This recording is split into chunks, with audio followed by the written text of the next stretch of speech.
This program is powered by AIM Employers Association and Ogletree Deacons, a Feature Group USA production. Hello, everybody. I'm Phil Brandt, President and CEO of AIM Employers Association. Hey, by the way, I'm Phil Brandt, and I am the CEO here at AIM.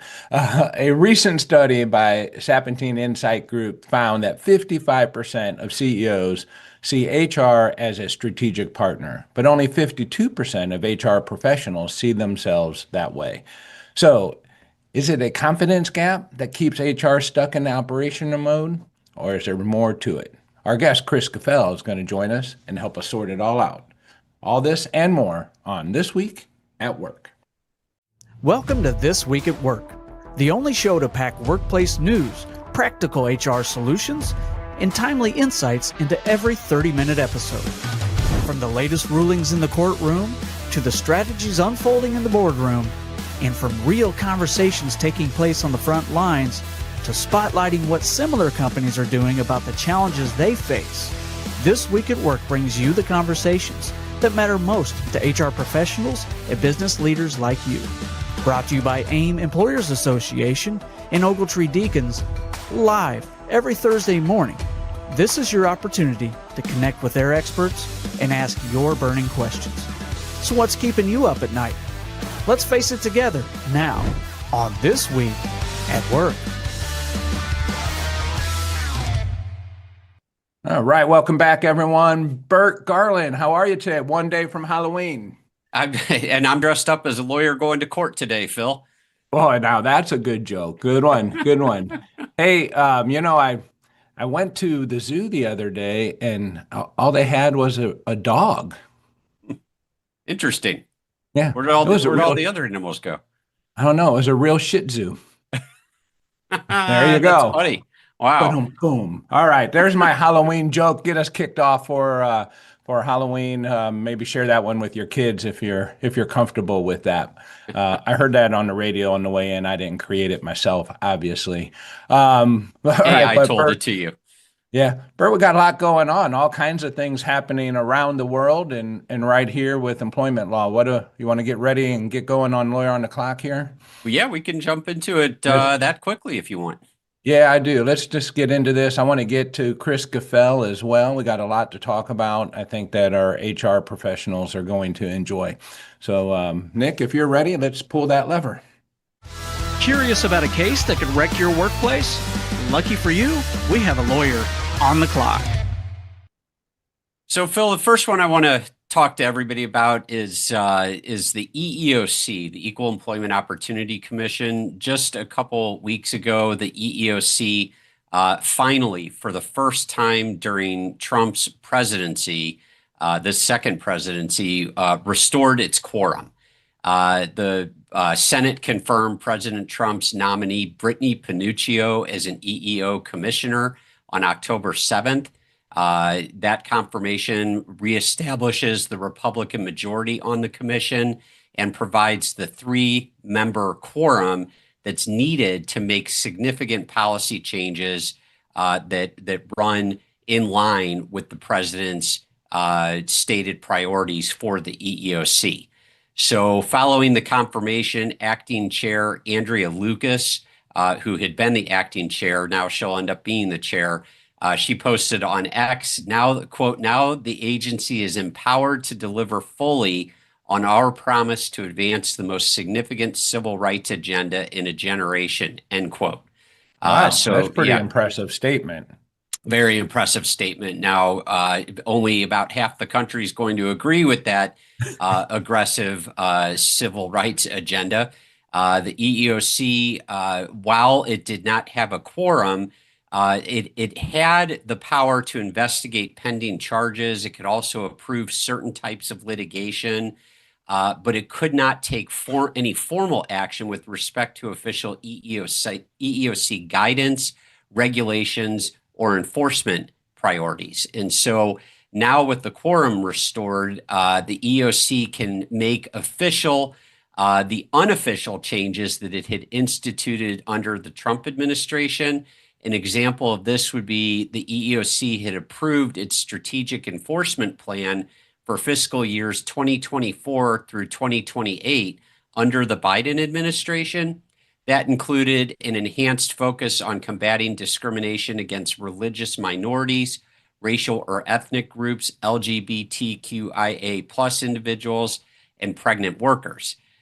So I think that you're going to see a very big shift in that strategic enforcement and guidance. With the quorum in place now, the EEOC is very likely to promptly replace its current harassment guidance, which was issued on April 29, 2024. You'll remember on January 20, the first day of the second Trump administration, Trump signed Executive Order 14168, which was called the, quote, Defending Women from Gender Ideology Extremism and Restoring Biological Truth to the Federal Government, end quote. And he directed the EEOC to rescind all guidance inconsistent with the terms of that executive order. So I think you're going to see some rapid movement on that. Of course, this is all contingent on the government reopening. You're also going to see, based on Acting Chair Lucas's comments regarding the Pregnant Workers Fairness Act, she is a very vocal supporter of the PWFA, but she has voiced very strong disagreement with the Commission's prior interpretation in the EEOC's final rule of the phrase, quote, pregnancy, childbirth, or related medical conditions. What she has said is that pregnant women in the workplace deserve regulations that implement the Act's provisions in a clear and reliable way. But she says that the final rule under the Biden administration did not do that. And so there are things that she wants to focus on, such as accommodating the actual pregnancy and the childbirth of the individual worker. Menstruation, infertility, menopause, and the like are not caused or exacerbated by a particular pregnancy or childbirth, but rather the functioning or ill functioning of the female worker's underlying reproductive system, and so are not subject to accommodation under the PWFA, according to Lucas. So I think you're going to see some changes there as well. Yeah. So things are going to be, once the government reopens, whenever that might be, I think you're going to start seeing things coming fast and furious out of the EEOC.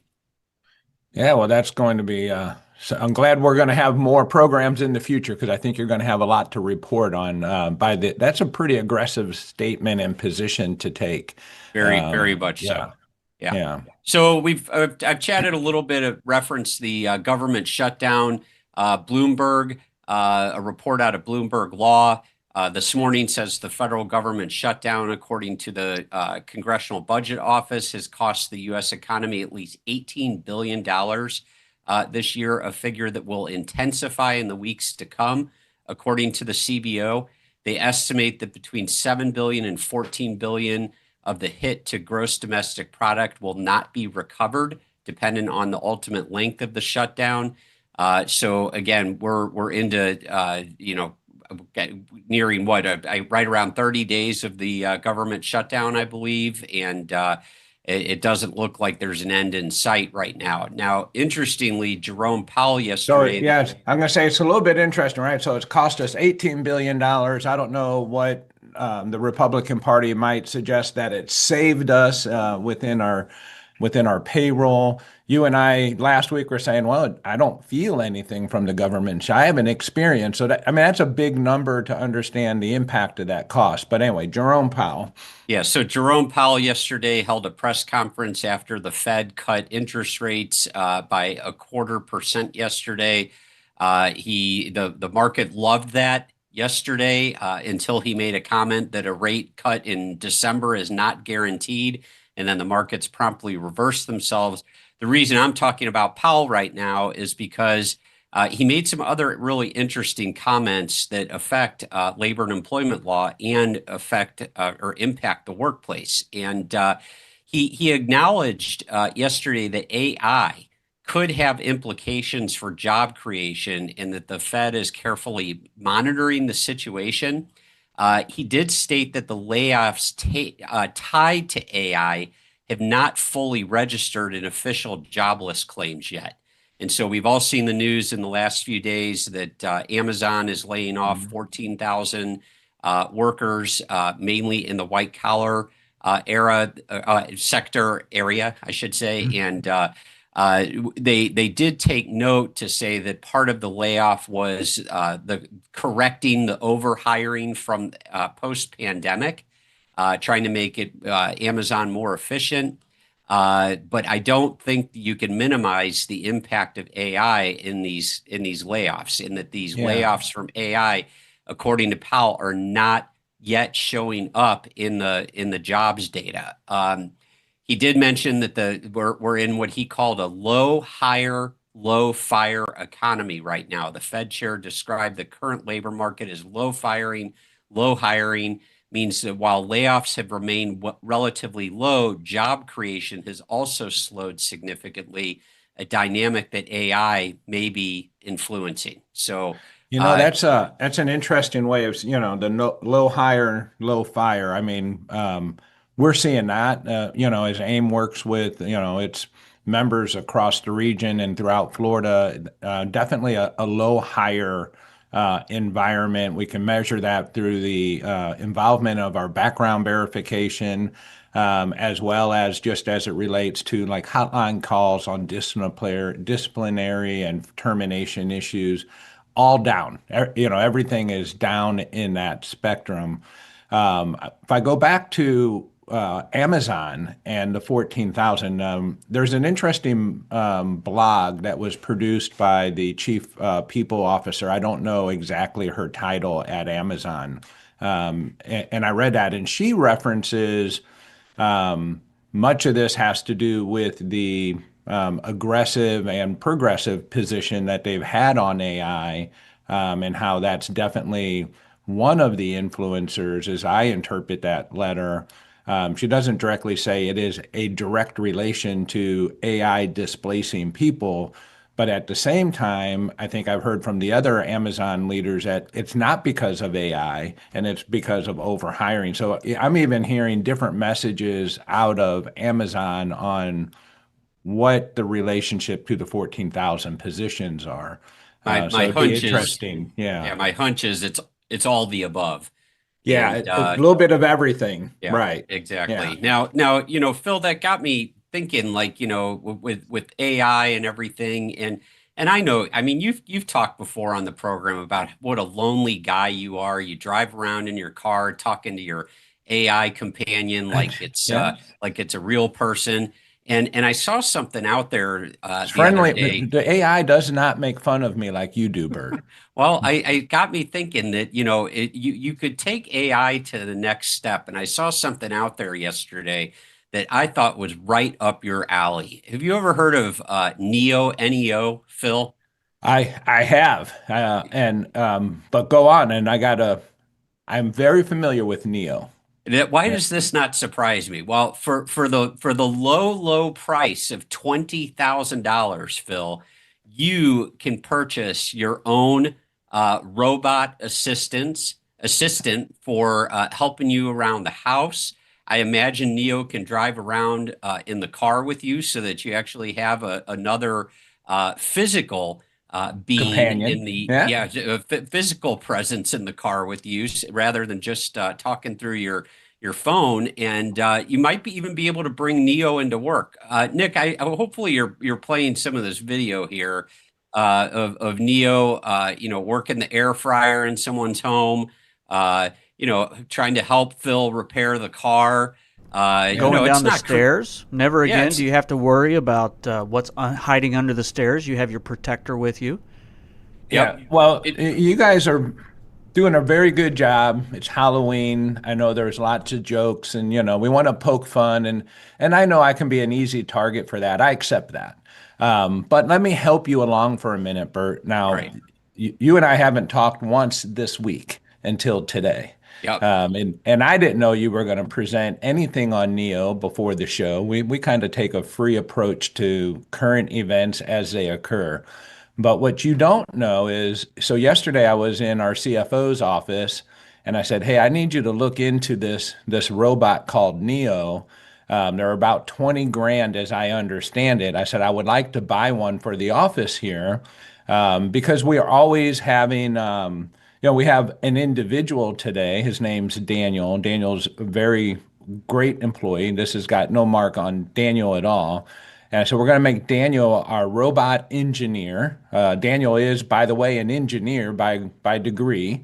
And we're going to have Daniel train and develop the robot to serve our members as they come in. It'll make the coffee, it'll clean up the lobby, it will interact with them. We can set up the conference rooms for the different configurations that we need because it's something that no one wants to do. It's not real value added, and it's a little bit of a novelty, and we'll see how it goes. So funny that you mention it, but we want to get in line and get our own Neo here at the office. Now, if we do, Neo can definitely become part of our show. I would love to see that, and I bet Neo is going to be going home with you at night, Phil. I don't know. Do we have to work on the relationship policy that AIM has? Can you have a relationship? We might have a relationship policy issue, but more seriously, what we will have is a bring your own device to work policy issue.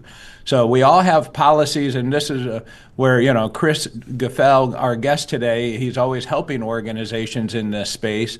But, you have your iPhone. Can I use my phone at work? Can I use my own laptop, my own device? Do you pay me? What happens when someone comes to work with their Neo and they say, well, that's just the same as my phone and laptop. Now it's Neo. And are you going to allow that? And then if you say no, what if they say, well, this is now my emotional support Neo, and I need my emotional support Neo with me at work? Yeah. See, no longer will we need that Shih Tzu. Yeah. Hey guys, all I know is in case of fire, get out of the way, Neo. I'm heading out without you. It's every man and robot for himself. Yeah. If Phil, have you had the opportunity to ride in a Waymo, WAYMO? Maybe Nick, you can pull that one up. I have not. So they're only in a few cities. Of course, I spend some time out in Arizona, and Scottsdale, Phoenix is one of the cities where Waymo is operating, and it's basically Uber and Lyft, but it's driverless, and they have their own app, and you land at the airport and you ping Waymo through their app, and a nice electric Jaguar shows up to pick you up, one of their kind of SUV type cars, and if you get in the car, it pulls up, you hit a button on your app to unlock it, and pop the trunk and everything. You put your luggage in, you get in the car. There's like spa music playing in there. It's a very, very Zen type experience, and it does a great job of getting you to your location. Now, it's interesting. There's no driver in the car at all. If you need to communicate with anybody, there's a screen in front of you to reach out to customer support. And now my two knocks on it. Number one is it does not even drive 1 mile per hour over the speed limit. So if everybody around you, if the speed limit's 40 and everyone around you is going 50, I would suggest that going 50 is probably the safer speed limit under those circumstances, even though you're breaking the law. But this thing will go 40 with everybody swerving around it. The other thing is apparently my place out in Scottsdale is just outside the zone where Waymo will go. And we put the address in one time, and it took us to it accepted the address, accepted the ride, and took us to someplace totally different. And so I did have to use their customer service, and there's no one in the car to talk to say, hey, you're going the wrong way. We're going south, and we're supposed to be going north. Yeah. So that was my one knock, but it's expanding. I think it's in. Might be in San Diego now. They're testing it in DC. I think it's in Austin. So interesting experience, shows what's coming down the road. Yeah, and I would say, Burt, might be a good way to pull it together. It's not coming. It's here. Yes. Neo's here. Waymo's here. Tesla's cyber cabs are here. It's upon us. And I do want to comment. I can see in the comment section here, our friend Dave is saying, "But does Neo have better jokes?" I am absolutely certain Neo has better jokes, Dave. I don't know. Yeah, I don't know. yeah, Phil, Neo doesn't have a mouth. yeah. Well, no, but you still can talk to Neo, right? Yeah. All Yeah. right. All right. Yeah. All right. Anything else, Bert? No, that's just having a little bit of fun today and a little bit of fright as to Yeah. what's here or what's coming. Yeah, and it is frightening, no doubt about it. We have to find ways to embrace that because we're not going to stop it. So we need to find ways to leverage that appropriately and embrace it and move forward with ourselves personally, but also with our business. And maybe that's a really good segue to Kris Gfell. If I introduce Kris real quick, Kris is our product manager for all of our HR services. So he looks after like recruiting, HR consulting work. He does all of our compensation related programs. He trains and develops other HR professionals. Kris has got just a wealth of experience. I've never heard any one negative thing about what he brings to the table and how he's able to help HR leaders solve their problems. So if there is an individual at AIM that can serve our members to solve problems, that's Kris. And he's really good at just talking through concepts and ideas. So I want to bring Kris back to the program today. Kris, good morning. Welcome back. I appreciate you joining us all the way from Indianapolis, where you call home. You got it, Phil. Yeah. Great to be here. And hey, if we're getting and looking down that path of Neo in the office, don't forget about your other offices. As we're looking at this, we can train our Neos in different ways.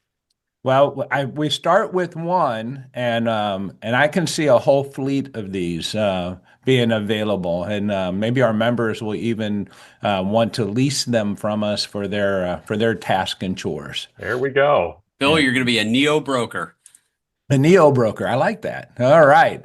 So, Kris, we're talking a little bit about HR pros. We started the program with how executives, CEOs in particular, see strategically the HR positions. And, they see it a little bit differently than HR leaders themselves see it. I don't know if you have a take on that or not, but I'd like to get your 2 cents on, HR having that strategic position and the way that they're viewed.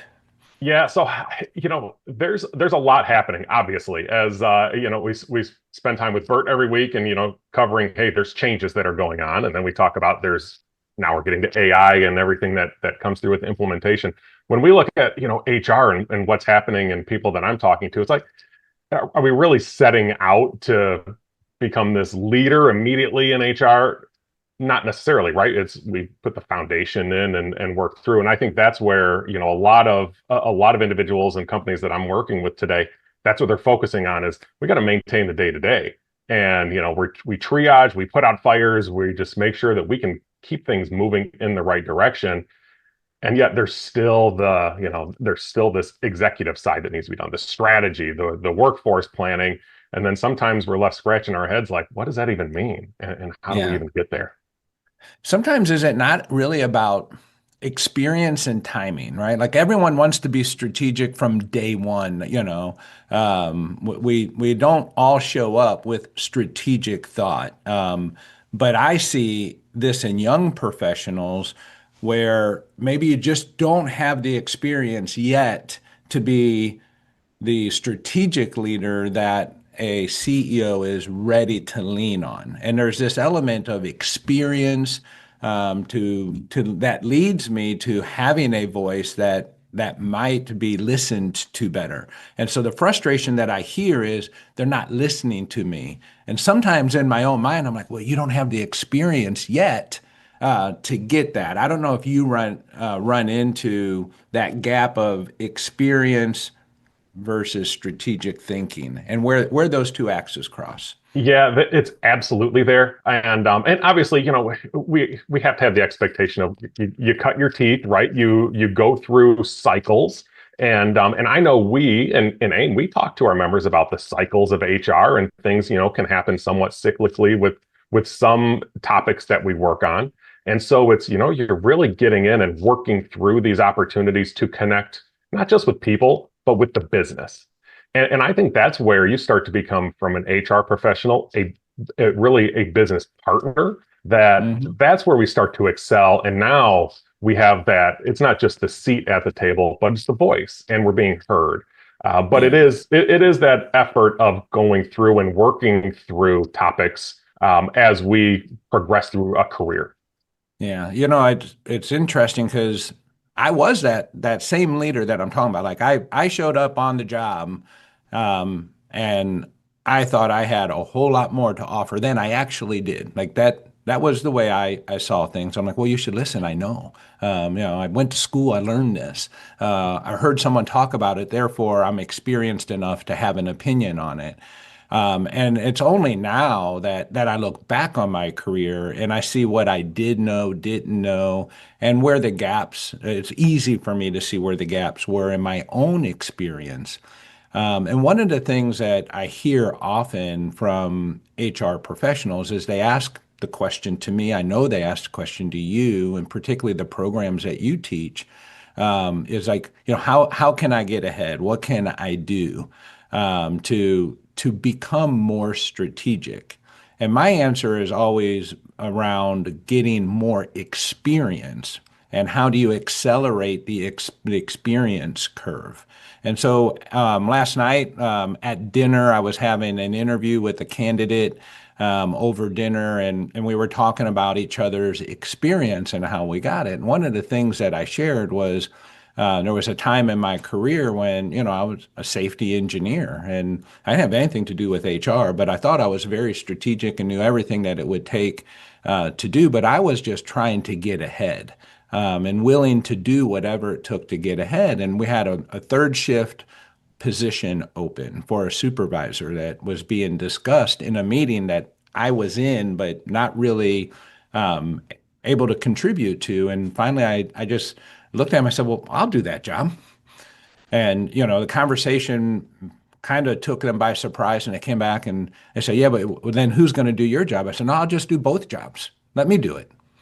Right? Now, I can't imagine today many HR leaders saying, oh, I'll work third shift and do my day shift job. I didn't ask for a pay raise.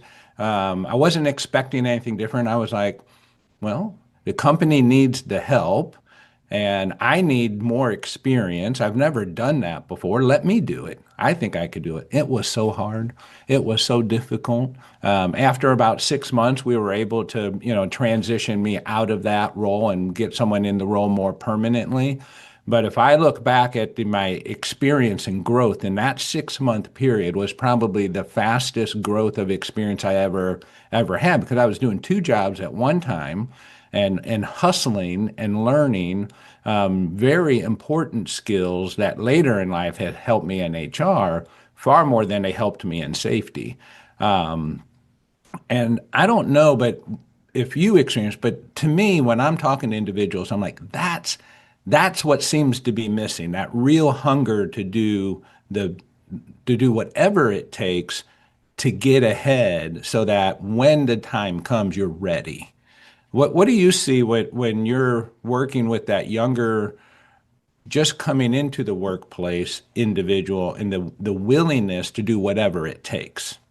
I think it's a great story, just you sharing that, because that's where a lot of people are. And I think, from what we see, you're building that connection to the business and understanding the business in a different way. And I think if where we have a lot of new in HR, or they're shifting from a different career into HR, so they're really starting at the bottom of our overall hierarchy. And and it is, and it's really starting out fresh. And we do have, I come across a lot of people that have that drive to do more. I think it's in more so on the business side. We don't know how to handle some of this. We don't know, or have maybe some of the resources to then get somebody and stretch them, because in a lot of ways they're already stretched. And Yes. so now we have to stretch them further, maybe into, we want to get them experience as a leader. We want to get them experience cross-functionally as a business partner to really understand what we do as an organization and how we operate. So that's there's a lot to that type of situation that the organization really needs to stand up as well and make that available just as much as somebody needs to make themselves available to be able to move into those roles. Burt, before you go off the program, real quick, could you envision you have your junior attorney coming right out of school and you just throw them into the court system, say, go get them. There's an experience there that you have to have that beyond what you get in law school. Yeah, absolutely. And I think it's really consistent with what we talked about last week with Mikey Mack, where, you don't want to necessarily just focus on tenure, but tenure is very synonymous with experience. And so the only way to get that experience is to be in the field, be in the profession, be at the job for a period of time. And I think there's things out there as well. Like, what are we going through around us? What's our environment like? What is happening overall throughout the country that guides us? I went back through, Phil, similar, back in the recession, 08 and 09. I was one of three in an HR department. We came out of, in 2010, out of the recession. I was there by myself and leading then from the HR side. So it was a little bit of trial by fire. But there's okay, well, we have to do it. And was I experienced enough to do it? No, but you figure out how to make it happen. But you also need the organization to help build some structure to that. Yeah. So, Kris, when you think of that, what data are we tracking about how HR effectiveness and kind of what's missing in that? What's the biggest disconnect between HR readiness and what organization needs? There's different studies that have been done, right? When we look at, okay, there's the HR function, and then you get into the strategy side of it. There's, I think, a lot of organizations, and this then impacts the HR function. They're just stuck on, we triage, right? So we're looking at the day-to-day and what are we doing to just get through our cycles versus let's workforce plan. Right? Let's get out there and use tools that are available to us. And this is where we talk about AI, being able to use Amy Hart, right? We can use our chat GPT that we've built and be able to help and support developing some plans for us. So when we see, what's out there and organizations say, we want HR there, we feel like, more than half of organizations that are in a recent survey say, HR is there as a strategic partner, but HR professionals aren't feeling that way. They're saying, well, not really. It's great that organization's there, but we're not there yet. So we've got to build some connection to really help the HR professionals then step up into those circumstances. And again, we get into what we've been talking about of that exposure experience and really working across various groups in an organization. Yeah, and it really is, understanding how a business operates helps you understand how to effectively lead in HR. And I think based on the conversation we're having, that's where this is taking us. And many of us, from the seat that we sit in, we think we understand how the business operates. And when I work, and trust me, we work with some really good HR leaders. I mean, people that I think are just fantastic. The difference between that person and maybe someone that doesn't have the same experience yet is the gap in how the business operates, and recognizing that the purpose of the business is either, to make its profit and fulfill its financial obligations, or to fulfill its mission if it's more mission-based. And those types of things you learn only by getting outside of HR. And I'm not encouraging everyone to drop their HR career and go do something else. I'm encouraging you to find ways to get involved in the business differently from the seat that we sit in, and recognize that when you do that, it's not in place of, it's in addition to. And that's where it usually starts to fall a little bit on deaf ears when people are like, oh, well, I have my boundaries. I'm not ready to commit that much work yet, or I'm not ready to work, until 9 o'clock every evening doing half of a different shift in a different department on a special project for the next year, the next 18 months, like that, and not necessarily getting a reward for that. But the reward for that comes later with experience. And those types of conversations I find to be less and less effective today compared to experience and conversations I had in the past. But so in place of that, Kris, what are some of the things that you offer and do with young professionals that help them along this journey through the programs that you teach? Yeah, it gets really into some of the nuts and bolts of HR, right? So we start looking at salary planning, right? And just really talking about it from a high level perspective. What is it? What elements go into it? We get into when we're working on claims management, for instance, right? It could be unemployment. It could be safety, two very different things, but we're managing claims. We're working through processes. And Phil, to your point, and I couldn't agree more. It's about developing the sense of the business and being a true business partner. So it's something as you go through, and maybe HR professionals are challenged in a way. I know I was, to build a business plan on an annual basis for my HR department, for the organization. And you really had to get a sense for what we did. I had to work with my finance partner. I had to work with my ops team. I had to work with our engineering group and really know who was in the business, but what we were trying to accomplish. And that's the message that I share when I'm working with newer HR professionals that maybe don't have that scope yet and really understand where it goes. But I try to build that trust and establish a relationship of this is real. Get to know the business and don't be afraid to do so. That's right. That's right. No, we got some great comments. I don't have time to get to all of them, but I just want to say to Ricardo and others that have been putting the comments in, great comments, got a lot of thoughts about the things that you've said. I love when our listening group gets a chance to chat with us. Kris, I appreciate you taking some time to join us in our conversation today. I know we had a little bit of fun the day before Halloween with robots and all, but times are changing. How are they going to affect you in HR? How are you going to integrate them into the business for the purposes of success and really to minimize the task so that you can do other things? And sometimes that means we have to give up what we like to do for what we need to do. And that sometimes can be our own personal barriers and struggles to getting there as well. But until then, I wish everyone a great, happy Halloween tomorrow with the kiddos, and we'll be back here next week at 7:30 Central Time. Take care. Go be good to someone. Thank you once again for tuning in to This Week at Work. If you enjoy the show, please like it, share it, and make sure it's on your calendar every week. Ask your burning questions anytime and let us know what topics you'd like us to cover.